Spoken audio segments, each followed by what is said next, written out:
Rakdos Vampires. This matchup is interesting.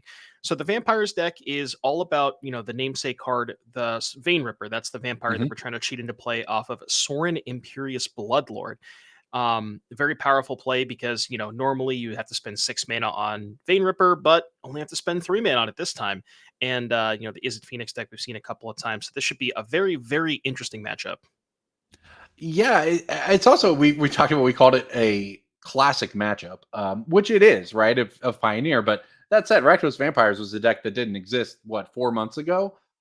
In this, at least in any version that was strong in the metagame overall. So how things have changed, but is it Phoenix just kind of keeps trucking along doing its thing? But Rakdos Vampires coming along is just completely upended the Pioneer metagame and left it in a pretty interesting spot. And now this matchup, as these players go back and forth, as we see the classic Blood Tithe Harvester on one end and the Picklock Prankster on the other, is going to try to mill some Phoenixes. No luck there, but of No course Phoenixes. the upside of this card is that even when it's bad and you don't hit Phoenix, if you look at it that way, well, it still cycles, so it's pretty good. It fills your graveyard for those delve spells and everything else that's key to the Izzet Phoenix archetype. Yeah, and one important thing in this particular matchup, so Picklock Prankster, very powerful card, as you mentioned, allows you to cantrip, get you an extra body. This matchup in particular, that 1/3 body probably matters more in this matchup than basically any other matchup.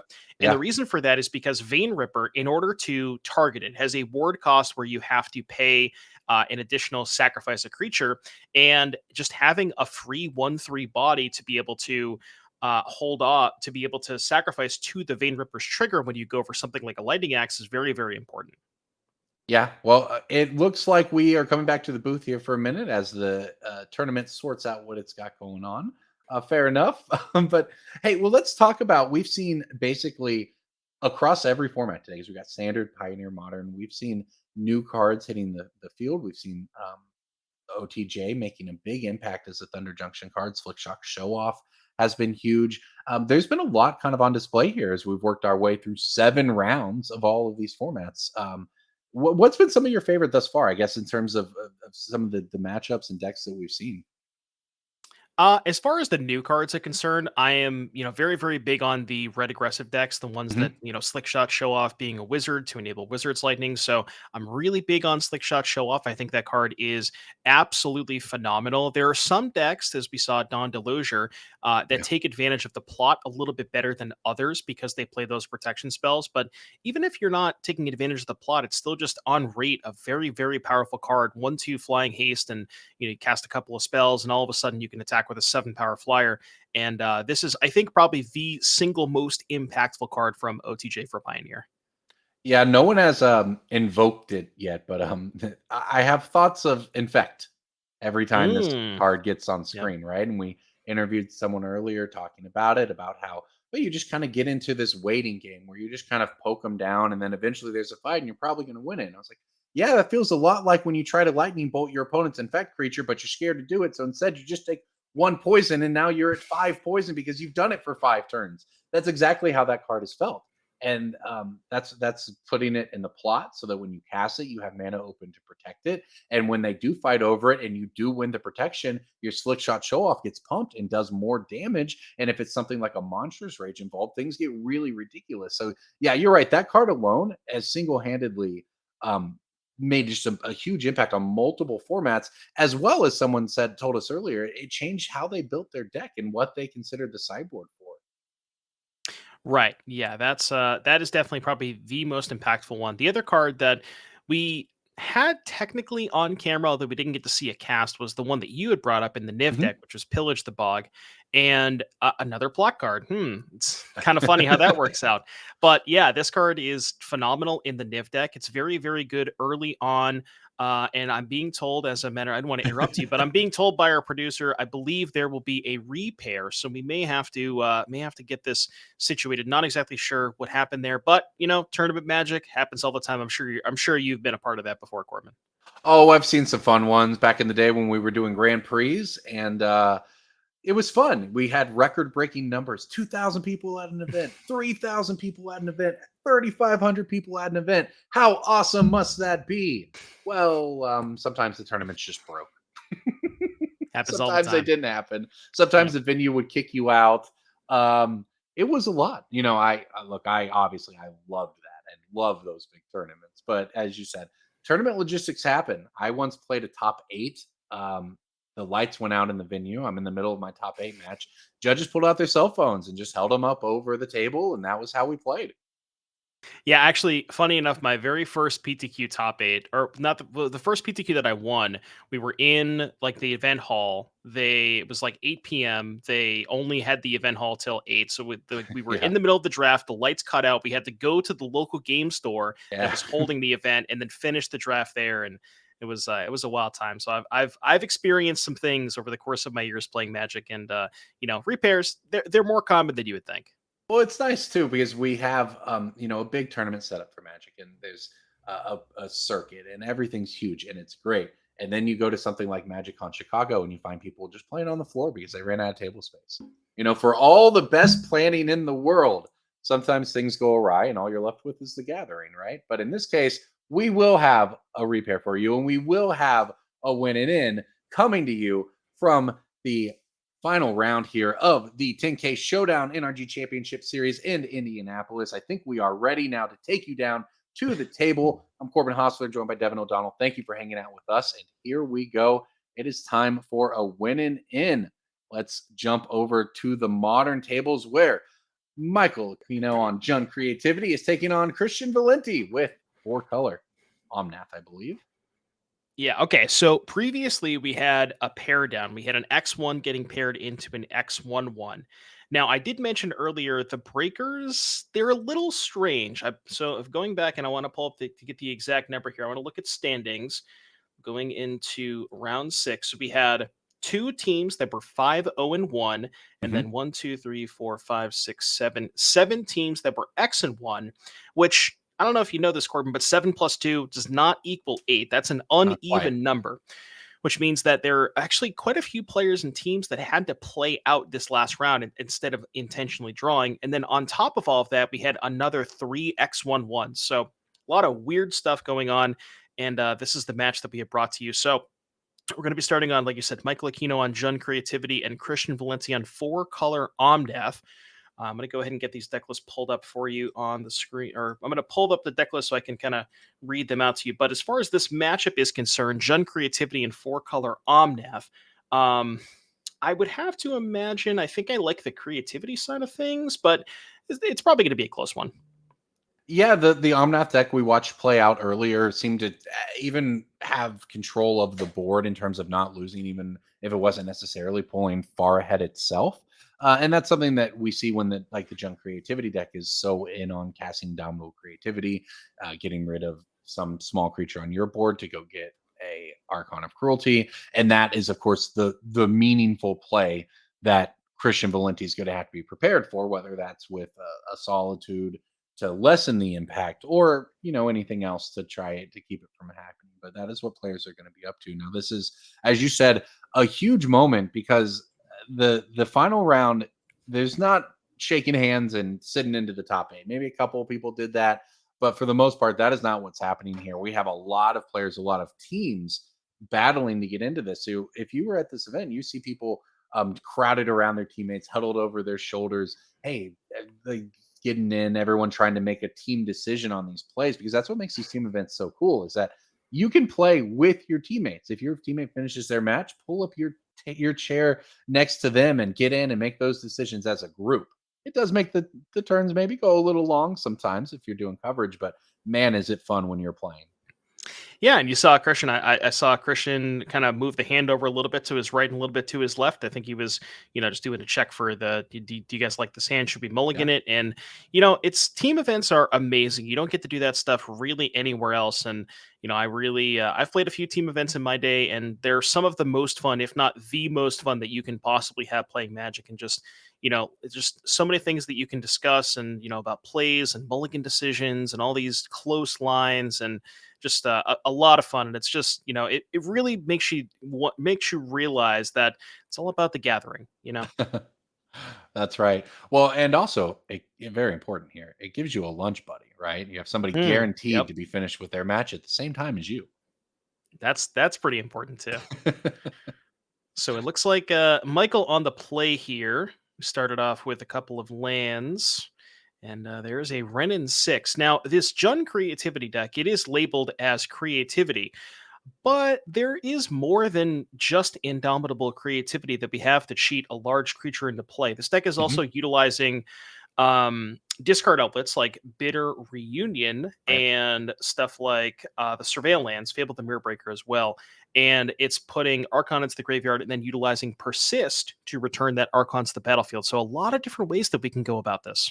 Yeah, and especially here on the play, I believe Michael was, you're gonna get your land drops with this Ren and 6. Just really just going to be getting value every turn just in making land drops. It's not a ton, but in this deck, it's pretty valuable. And this is just threatening the board presence, and that is immediately putting Christian kind of on the back foot. Not that he can't answer it, of course, but it is certainly going to give Michael sort of the early head start and just the long-term resource advantage. That's why he picks up that land there. Renin 6 up to 5 counters. Christian going to try to figure it out. I see a grip full of cards there, an expressive iteration pulled out to the front. Could chose to go for sort of just a value play. You make your land drop with that iteration, go from there. But you also might want to answer either the Renin 6 or the Fable, the Mirror Breaker that Michael's followed up with. Yeah, and this is kind of, so the four color deck is very, very good at, just playing the mid range game, like it's accumulating a lot of resources. It Mhm. has its own Ren and Sixes, Omnaths, things of that nature. And this is sort of, I guess, the best way that Michael wants this game to go, where you want to kind of make Christian answer the stuff that doesn't involve the creativity, and then kind of Right. have that as your follow up play. Because if you're making Christian use resources on stuff like Ren and Fable, then maybe that's less answers for the follow up Archons. Yeah, that's kind of the story of Fable's life, isn't it? Right? It's seen itself banned in formats. It's almost never like the most threatening card necessarily in the entire deck, but it is always the card that just kind of gives you all the value you need to do everything, and then we'll just win the game. And that's why we see Fable just make its way into a ton of decks across every format it's legal in, basically. And in this case here, it requires an answer from Christian, or it just runs away with it while also providing cover for that Ren and 6. So we see Christian fight back here with Teferi, but Teferi can't actually answer the Fable. All he can do is answer the token from the Fable, and of course, leave behind a pretty powerful static effect. But that is the status of things now. We pass back over to Michael, who's going to untap with two powerful cards in play and a grip. We'll see how the creativity deck navigates from here. Yeah, and that Teferi is kind of really what Christian wanted here, to be able to answer that token, pick up a card, and then leave something along the line, leave something in play after the fact. But that Ren and Mhm. Six can just cleanly finish off the Teferi. So, no harm, no foul here for Michael. As we see, I believe a couple of lands discarded, and I think they replaced themselves with different lands. So, just Right. maybe not exactly what Michael was looking for. Taking a look at the grip, I think it's a lot of lands under persist. I don't really see if there's any other spells here for Michael, and that persist doesn't have any targets quite yet. So maybe another copy of Ren and Six as well. It's hard to get a quite a good glimpse, but this is the turn that you want something like a creativity, where you can go, say Ren ping down to Teferi, fetch for a in Dwarven Mind, make a token, creativity that thing away, and take a look and see what Christian has. Looks like Yeah. Teferi, Solitude, Bolt. I think it's an expressive Full and an lands. Omnath. Yep. It's quite the Yes, grip. that is perfectly nailed. Very good. So the Thoughtseize is going to either clear the way or at least attempt to slow things down over here for Michael. Looks like we'll see what he chooses to take here. Very interesting game. Both players here with a lot of resources, and yeah, that Renin 6 just coming down on turn 2 is really looking like it's going to be, not the breaker, but really the thing that decides who has, to use the word, agency in the game. Which is to say, Michael seems to have quite a bit of it right now, especially when you follow that up with the Thoughtseize. Yeah, this is a weird spot here for Michael where, so your best top deck is creativity, right? Because you can go fetch for Dwarven Mind, fetch for Dwarven Mind, creativity X equals 2. You kind of want to remove the solitude out of the equation, because then you figure if Christian just goes land Omnath next turn, then, um, the solitude can only answer one of the tokens. You still get to Right. resolve the creativity, but looks like we're actually going to go for the Omnath instead, playing maybe more of a bit more of a mid range game. which, kind of the way that Michael has played this game, that sort of makes sense, right? The Ren and Six into the Hmm. Fable doesn't necessarily have the creativity yet, so maybe he's trying to play a little bit more towards the long game. And if that's the case, then taking the Omnath does make a little bit more sense.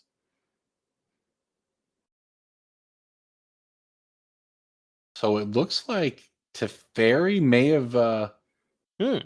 He didn't kill the emerged Teferi. Okay. unscathed here. Not sure if we missed something like what we missed there, but here we go. Expressive iteration for Christian Valenti. Now happy to play the mid-range game. Probably happy to still have a Teferi in play. Takes a look at those three. I caught a glimpse of an Omnath. That one might go with a hand to replace the discarded one. Yeah, the Ren and Six Yeah, did get activated because it went up to six that turn. So yeah. it, All right. it Well, looks like maybe Michael deciding I'll play this game at sorcery speed. No big deal. This Teferi doesn't matter for at least a turn or two, if that's the case. But okay, so Christian resolves the expressive, gets the land off of it, puts the Omnath back in hand, now has a grip of cards and mana, and the ability to play spells at instant speed. So we'll see what he wants to do. He's staring down a Fable that's about to transform, a Renin 6 that's nearing an ultimate. There's a lot to consider here, really, from both sides. yeah. As far as the Renin 6. Okay, looks like we're playing a different land. As far as the Renin 6 Ultimate is concerned, there's currently a Thoughtseize in the graveyard. And then looking at the deck list here for Michael, there's four Lightning Bolts, two Fatal Pushes, and a Bitter Triumph. And then there's the creativity as well. That could be something where you want to say, like, if you can present a Ren emblem with creativity, you can just creativity over and over, like every single turn, and make your opponent answer it ad nauseum, which is something that Yeah. it is definitely a threat, going towards the late game as we see Michael going to go ahead and fetch up a copy of a Dwarven Mind that will provide a 1/1 token. Excellent creativity fodder. Yeah, that's sort of the key to this deck is that you can fetch out that Dwarven Mine because it has a basic land type, and in the right circumstances, you can get that token right there, which allows you to build your deck around the creativity. And here we go with transforming Kiki Jiki, another good thing to build your deck around. But very powerful position here for Michael. Christian has resources, so we'll see, and mana open here, so we'll see how this all plays out. But this is going to be a big turn as both players sort of stare down a lot of options. First thing we do is we poke Teferi down to one, poke Teferi down to zero, I guess. Okay. The way is cleared for instant speed spells from Michael. We'll Yeah, see where he and goes. both players know that lightning bolt in Christian's hand is face up, like that was revealed off the Thoughtseize. So Hmm. Christian, we know that Christian has the at least the reflection covered, but it's a question of what additional threats does Michael find after that? Because the Fable dies, Ren and Six still in play, but it feels like Michael is kind of running out of gas at this point. We need to find some ways to churn through cards like a bitter reunion, perhaps another Fable. I mean, I guess at this point, Corbin, we're getting to the point where we can almost hardcast an Archon. We got five lands in the battlefield, and I think there's plenty more in hand. So Well, even certainly even right something like about that could be that. good. I didn't think about that line, but you're right. We may we may get to that point in this game because look, Christian, for all the cards in hand, and look, there's a lot of them. Has access to just four mana, five after you play one this turn. And that's pretty much just one spell, which means you play it and more or less say go and you have Solitude open, it looks like. But yeah, there's both players just not really making a ton of progress in ending the game at this point. So, all right. Christian's going to take a stab at that. Here comes Omnath hitting the battlefield. Trigger, draw. I believe. I think there was a copy of Prismatic Ending picked up here for Christian, and we know about the fetch land too. So there could be some fireworks here if we have, say, something like fetch land plus the One Ring. That would be, quite the turn here for Christian. I don't know if we picked up a One Ring, but yeah, there's the fetch land going to be a little bit of life off of the Omnath. Even as something as simple as following it up with a Teferi or a Ren and Six could still be pretty good here for Christian. And the Solitude is still known in hand as well. So, Michael is in a position where now that we have multiple creatures in play, we can actually go for creativity X equals two or more. So Right. we'd say, okay, even if you're going to Solitude one of my tokens, I'm still going to get to resolve it for the other tokens that it's targeting. So, the Solitude is good against the turn four creativity, but not as good against the turn five or turn six creativity. Yeah. Very good point, and that is certainly something Christian will be considering here. Resolving this fetch lane, taking a look through the deck, puts it into play. It looks like untapped. We'll see what the line is here because look, Omnath is a scary card to play against too if you're Michael. So both sides here are sort of in a position where their decks want to be.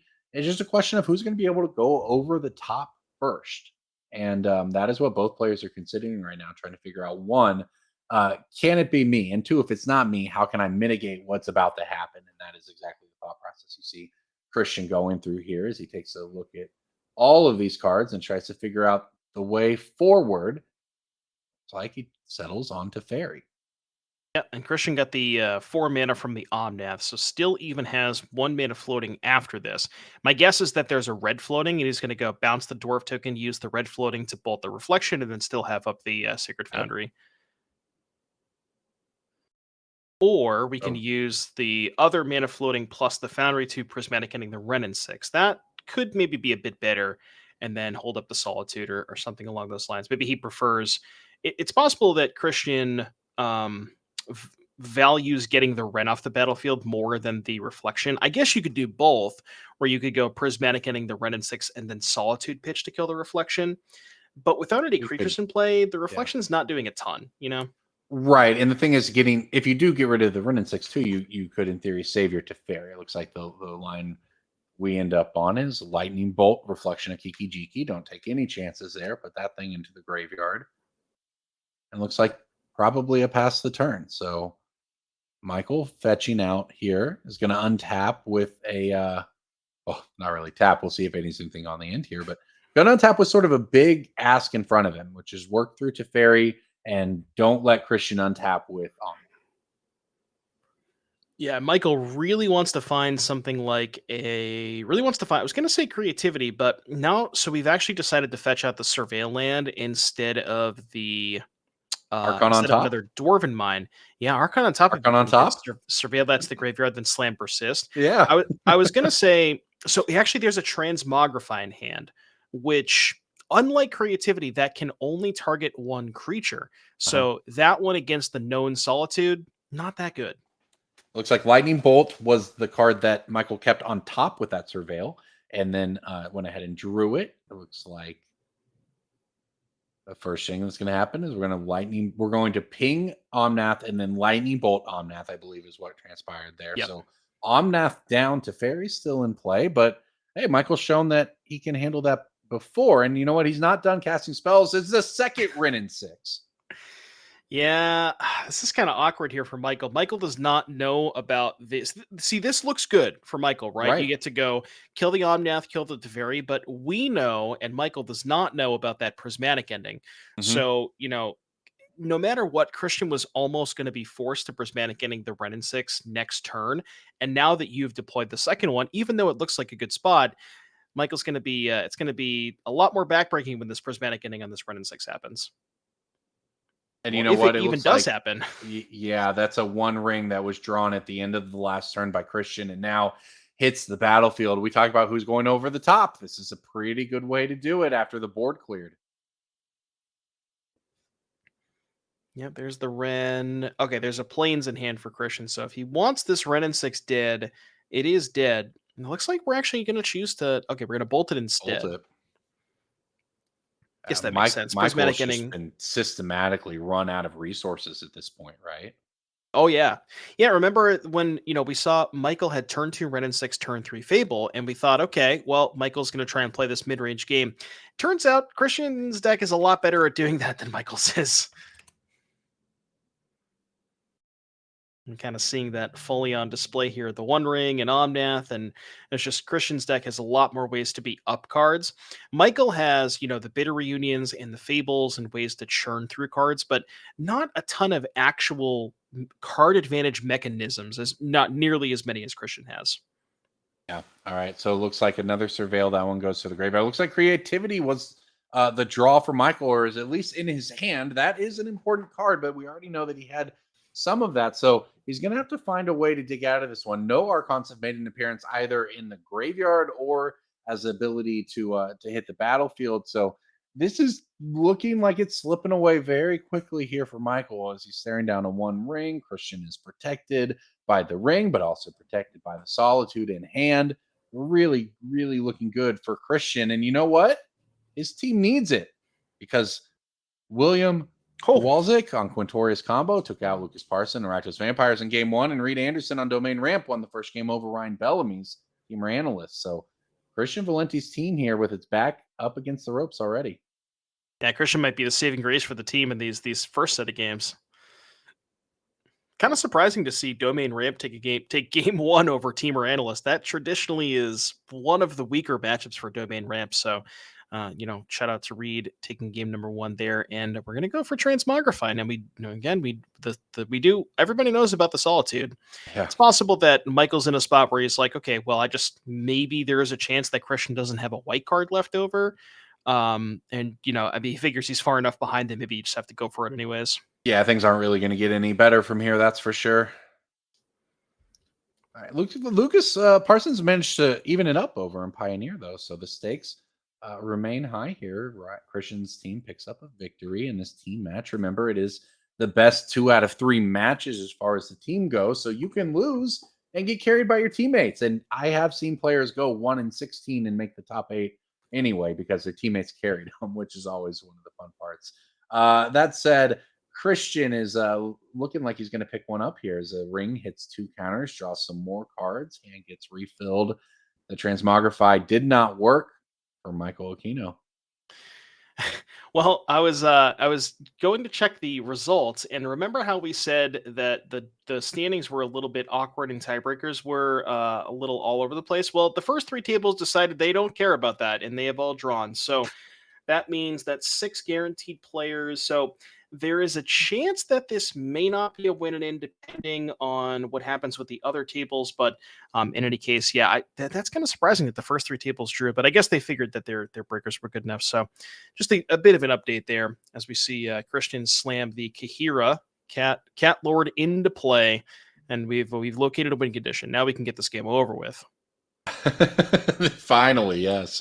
Swinging for 3 at a time. But you know what? Michael's already down to 10, dealt himself a There lot you of go. damage. But Yeah. yeah, look, if you're a player and you see these things going on around you, all you can worry about is the game in front of you, right? That's all that matters. You can't think about too far ahead. You can't worry about other tables. You play the game in front of you, the tiebreakers fall where they will, and you hope you're in the top 8 when it's all said and done. And both of these teams very much with a chance to do so. So, all right. Michael trying to stick around in this one, fetches out another land. You talked about hard casting Archon earlier. Well, we're at that point. 1, 2, 3, 4, 5, 6, 7, 8 lands in play I mean, Michael's shocking in the stomping ground. I can't imagine why else we would do that, right? It's got to be something. Unless you're just trying to put the fear of God in Yeah, for Christian's head. sure, right? Well, they're all getting tapped. It would be a big bluff, but it's not. It's an Arcana cruelty. This Now the is question is I mean, this look, this even is good something, enough? right? Yeah, It's well, it's good, right? yeah. Kahira, if this Kahira could go down, so you'd at least stop the attacks, I guess. Yeah, Yeah, all right, Michael. win Little, condition dealt with. it's not often you see this deck hardcast and Arcana Cruelty, but someone in chat said it earlier. It's like Tron.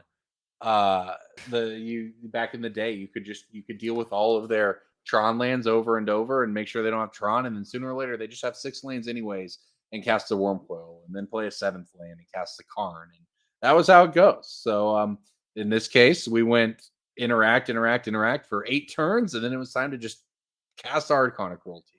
That said, we talked about how many cards Christian has, and it's a lot. So we'll see now if Christian can dig out from underneath the 1 Archon and by drawing some cards here with the 1 ring. Yeah, Archon of Cruelty is good, but not sure it's going to get you out of this mess. So, as we like to use the phrase garbage time. So, we can That's take a right. look at the sideboards here just to, see if we can figure out who maybe Hmm. improves a little bit in the post board games.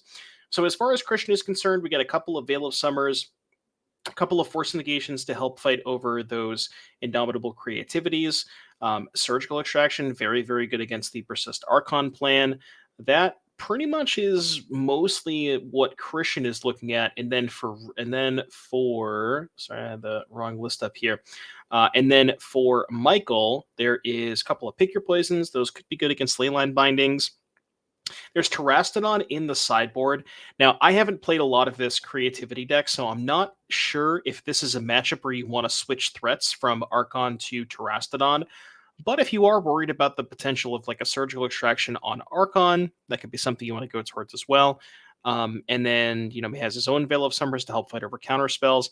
I think that both players improve roughly about the same, and because of that, I think that maybe Christian is still, still a little bit comes out ahead a little bit in the post board games. Yeah, I tend to agree. I like Christian's position because the creativity deck has more, I don't want to say dead draws per se, but like it has more sort of context dependent draws where you can't just play it if things aren't going well. And Right. meanwhile, on the other side, if things aren't going well, you can still just play your Teferi and bounce something and cycle and get there. And it's a lot better than being flooded with a hand of Archons and creativities, for instance. So yeah, I tend to agree with you that Christian is likely to be in a good spot here. But yeah, we'll see if Michael's still playing this one out. He gets a turn. He gets a couple draws there, staring down to Fairy, the one ring. Uh, it's looking like Christian will lock this one up, but Michael's fighting the good fight here. And why not? Reed Anderson over on the first table in the standard match with Domain Ramp takes down Ryan Bellamy 2-0. So Michael's team actually up a match here. And over on the Pioneer side, Lucas and William locked at one apiece heading into game three.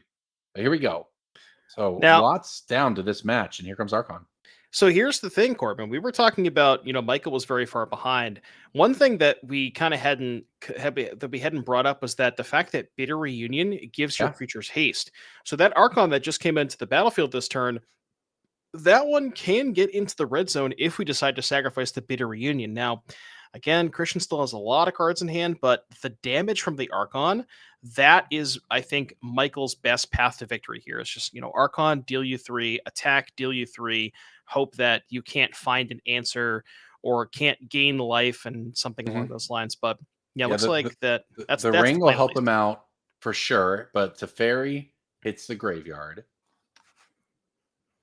Still a solitude in hand, it looks like for Christian, right? So he's gonna get to untap here. Oh, ring protection. Right. hmm Okay.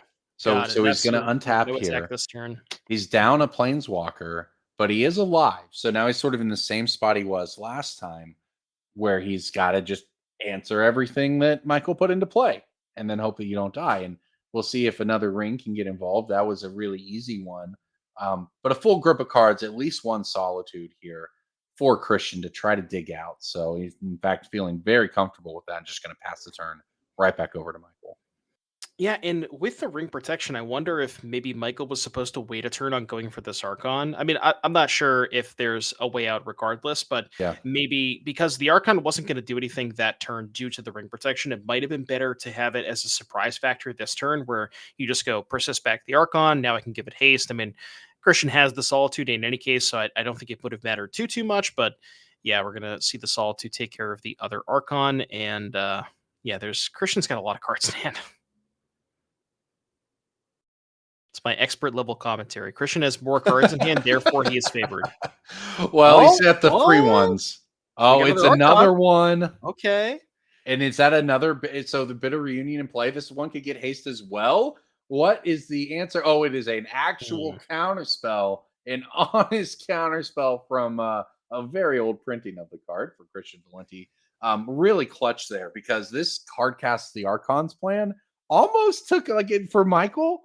Almost turned what looked like a game that was going to be a runaway for Christian into a steal for him, and it would have been huge for his team. But it does look like Christian is able to stave it off for now with that counter spell, and now going to town with the ring to start drawing cards. You have Lifelink from Solitude, I believe, to take down the Ren and Six. So, all right, Christian feeling much more comfortable with where he's at.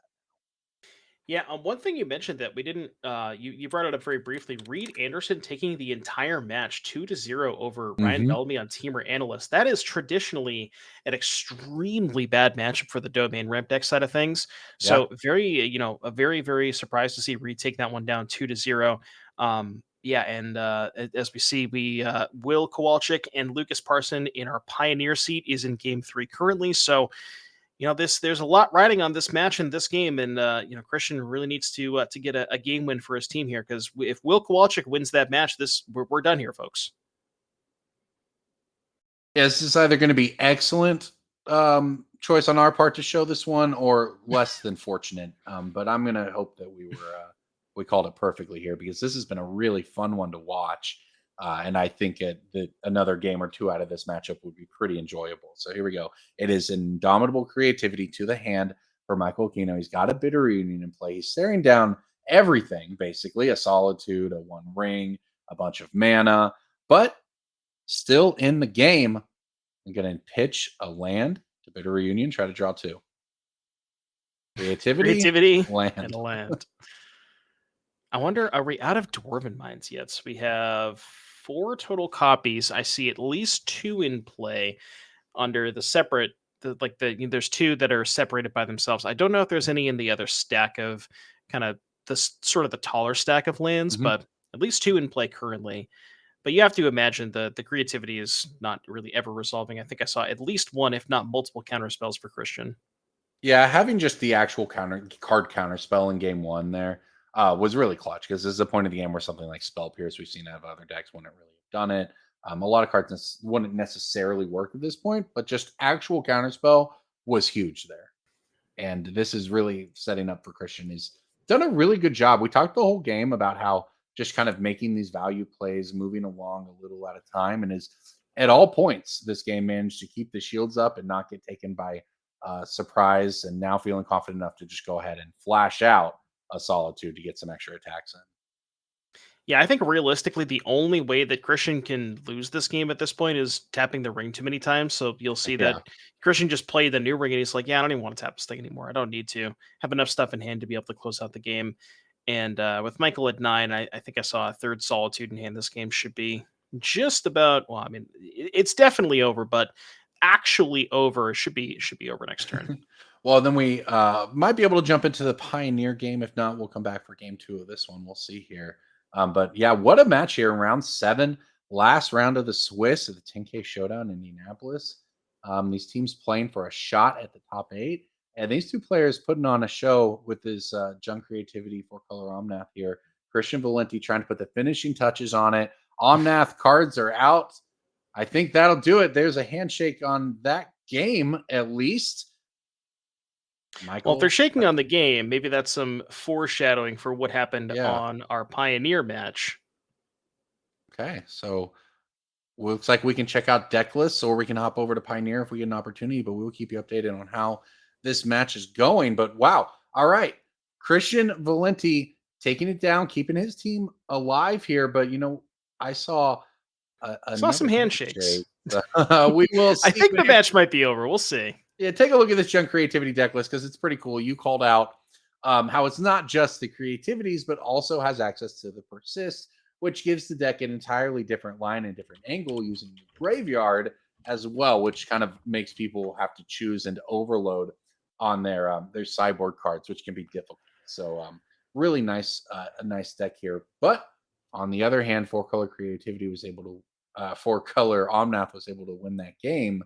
Uh, and unfortunately, I think that might be the match over. So we'll have to get back down and get a result in. But I'm glad we got to watch a great game there. So we'll come back to the booth here and we will catch you up on what happened there as we march towards the top 8 here at the NRG Championship Series. I'm Corbin Hostler with Devin O'Donnell. That was a fun one right there.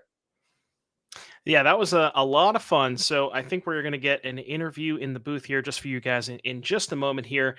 Yeah, that was a lot of fun to watch. We get to see some creativity versus 4-color. That first game, the only game that we watched, the first game, where you kind of saw that the creativity player had the Ren and 6 into Fable the Mirror Breaker, but Christian's deck was just much more able to kind of play that mid-range game and was never really able to resolve the creativity. Cast a couple of Archons, and that was almost good enough, but not quite enough to cross the finish line, especially against the One Ring. Yeah, that was a great match. I think, all right, we're going to head down to the interview with the winning team here in a moment to get their take on that match as we head towards the top 8, which they are very much live for after that.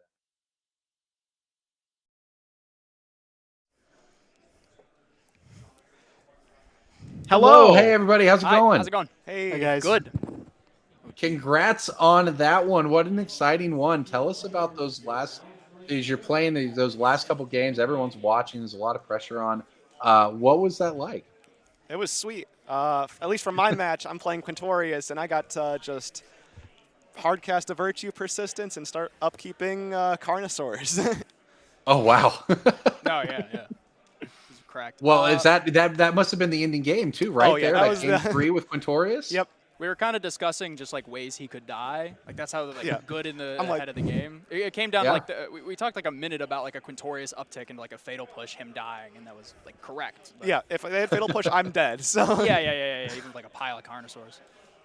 But they didn't, and you all are very much live for the top 8 at least. We'll see how it all shakes out. But yeah, I mean, congratulations. Talk Thank you about very I guess we can talk about that match. We can also talk about the modern match, which we watched a ton of. Yep. How did you all, in general, how did you all come to your decks for this weekend? Because you all seem to be playing, sort of very difficult decks to play to take a high level of skill. So how did you all land on what you're at this week?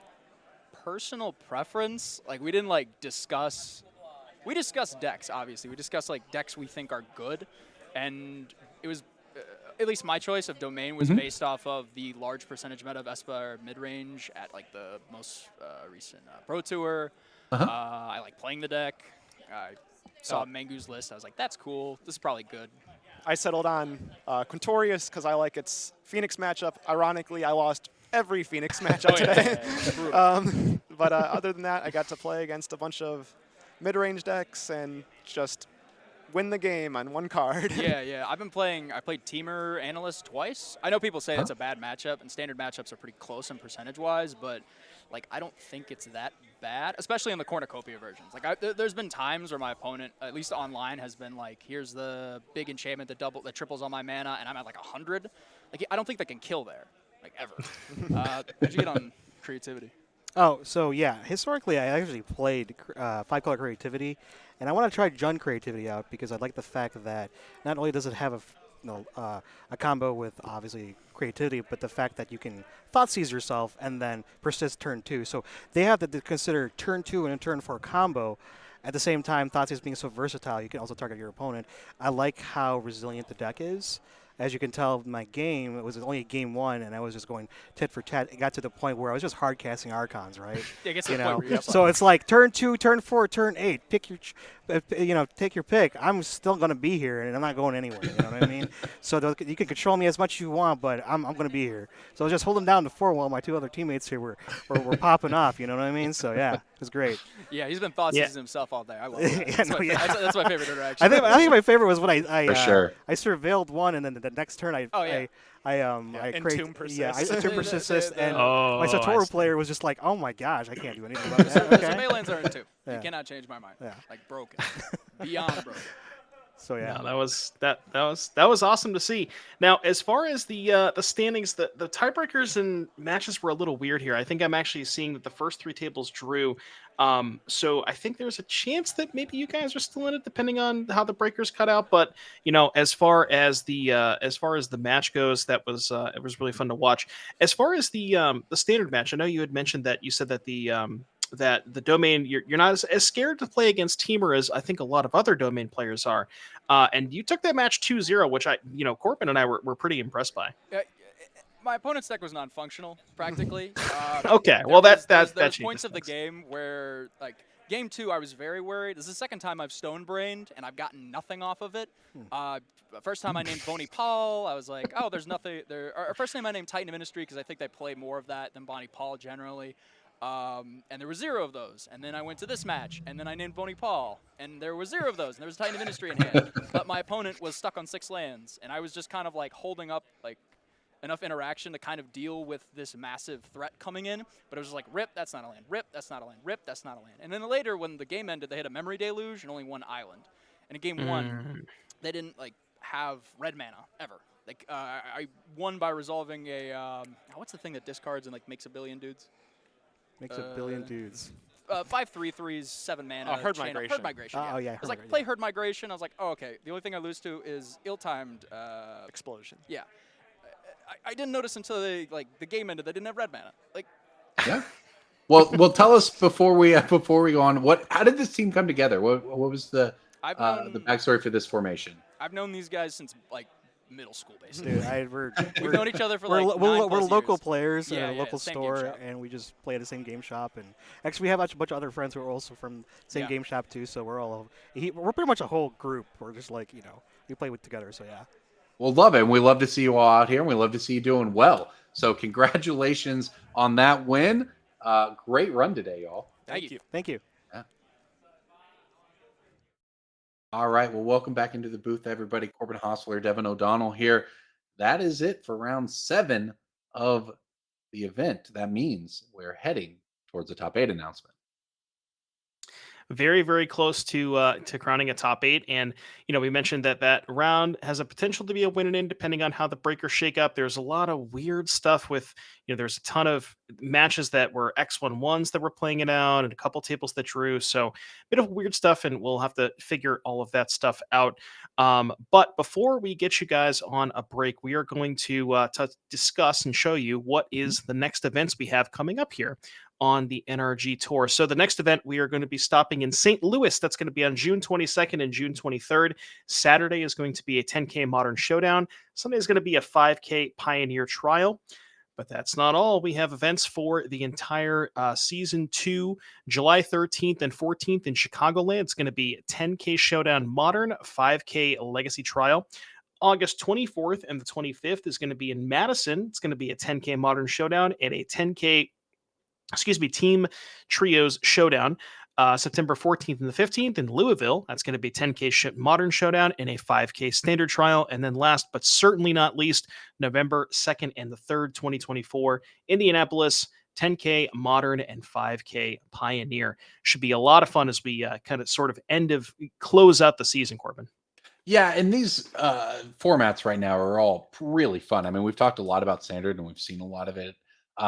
But of course, we always love Modern and Pioneer. But also take note, by the way, Legacy, Team Trios, these are really enjoyable events when you get a chance. So definitely try to get out to an NRG event for the second half of the year. If you can, we'd love to see you there. Just like we've loved spending today here with you in Indianapolis at the NRG series as we march towards our top 8 of this 10K Showdown. I believe we will be back on the other side of the break with that top 8 announcement ready for you.